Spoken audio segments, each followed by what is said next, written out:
Durante os anos de 1940, o governo brasileiro mantinha relações econômicas importantes com a Alemanha nazista. Inclusive, alguns setores do governo daqui eram simpatizantes dos regimes autoritários. Por outro lado, os Estados Unidos queriam manter uma cooperação financeira e militar caso o presidente Getúlio Vargas entrasse na luta com os aliados. Em 1942, no entanto, a Alemanha mandou um submarino para a costa brasileira que torpedeou navios mercantes e acabou matando 600 pessoas. Surgiu então uma pressão interna para que Vargas apoiasse logo os Estados Unidos e a Inglaterra no conflito, e isso foi feito através da Declaração de Guerra de 22 de agosto de 1942. O Brasil foi o único país sul-americano a participar do conflito, com um importante papel de expulsar os nazistas da Itália, nas cidades de Montese e Monte Castelo. Os bravos pracinhas desempenharam esse papel com maestria, e você conhecerá alguns dos homens que deixaram sua marca na história aqui, no Almanac da Web.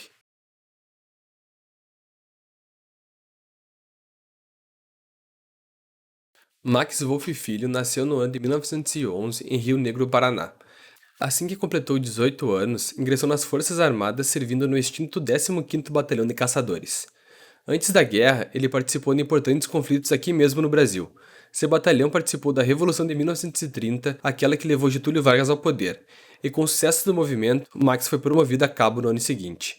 No ano de 1932, então, estourou a Revolução Constitucionalista, e lá estava ele mais uma vez servindo a pátria. Por sua bravura em batalha, foi promovido a sargento e ingressou na Polícia Militar, onde atuou por mais de 10 anos. Com a entrada oficial do Brasil na Segunda Guerra Mundial, Max Wolff Filho fez questão de servir ao país mais uma vez, agora em um conflito intercontinental. Alistou-se voluntariamente em 1944, compondo o quadro do 11º Regimento de Infantaria. No dia 12 de dezembro do mesmo ano, a FEB ficou encarregada de realizar mais um avanço sobre Monte Castelo, que estava sendo fervorosamente defendido pelos alemães. O ataque acabou sendo sob muita chuva e baixa visibilidade, e Max se voluntariou para caminhar entre as linhas de ataque, levando suprimentos para quem estava mais à frente e retornando com soldados machucados. Ele angariou reconhecimento devido ao seu companheirismo e bravura, desde os soldados até as patentes mais altas da FEB. Foi condecorado inclusive com a Bronze Star por seu trabalho em Monte Castelo.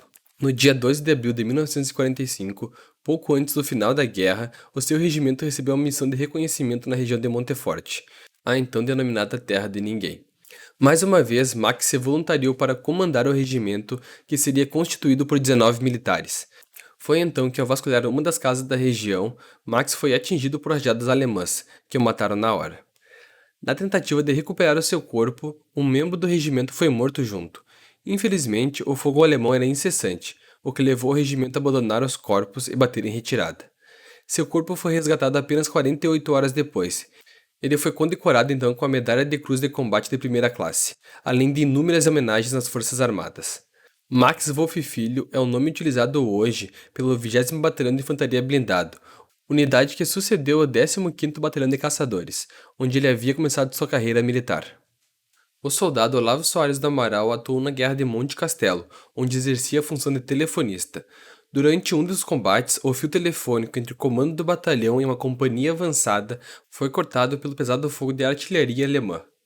Olavo então tinha a dura missão de não deixar seu pelotão na mão e teve que avançar em meio às rajadas de artilharias inimigas para consertá-lo. Se arrastando até o local para evitar ser atingido, ele começa seu dever e é então atingido por estilhaços de granada em sua coxa direita. Mesmo enfraquecido pelo ferimento, ele não para e segue tentando arrumar o cabo telefônico. É então atingido mais uma vez, desta vez no ombro. O soldado perdeu muito sangue, mas não desiste de realizar sua função. Já quase terminando o serviço, uma granada de morteiro explode ao seu lado e ele é atingido outra vez por uma saraivada de estilhaços. Ele consegue consertar o cabo e chamar ajuda, mas assim que os médicos de campo vão socorrê-lo, ele acaba falecendo devido à perda de sangue. Sua ação foi condecorada com a Cruz de Combate de primeira classe por uma ação de feito excepcional na campanha da Itália. Natural do Paraná, o soldado Tertuliano Pinto Ribeiro integrou o 6º Regimento de Infantaria e atuou com a FEB na campanha da Itália. Realizou várias missões, Montes Prano, Valimona, Rondinato, entre outras. Sempre portou-se como um homem valente e heróico. Em 30 de outubro de 1944, em mais uma patrulha com outros soldados, eles acabaram caindo em uma emboscada alemã. 8 homens caíram feridos e Tertuliano respondeu atirando de volta em seus inimigos. Os alemães acabaram notando que ele estava batalhando de maneira mais fervorosa que os outros, e então ele se tornou o alvo principal. Lançaram granadas em sua direção para tentar pará-lo, e conseguiram. Uma das granadas caiu consideravelmente perto do seu corpo, ferindo-o com estilhaços. No hospital, verificou-se que o rapaz possuía 101 estilhaços, e ele acabou sendo submetido a 4 cirurgias. Ele viveu até os 70 anos com 20 estilhaços em seu corpo, se tornando um ícone de bravura para todos que estavam à sua volta. Talvez essa seja a história mais famosa de toda a participação brasileira na Segunda Guerra Mundial.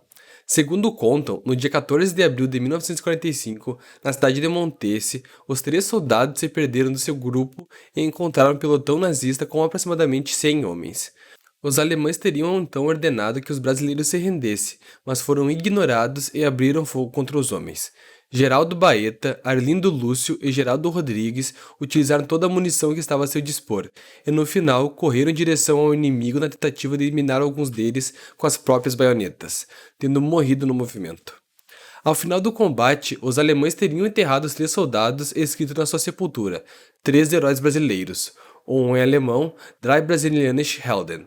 Porém, essa história tem sido desmistificada. A Diretoria do Patrimônio Histórico e Cultural do Exército confirmou que Geraldo Baeta da Cruz, Arlindo Lúcio da Silva e Geraldo Rodrigues de Souza não morreram em troca de tiro até suas últimas munições, como contada comumente a história.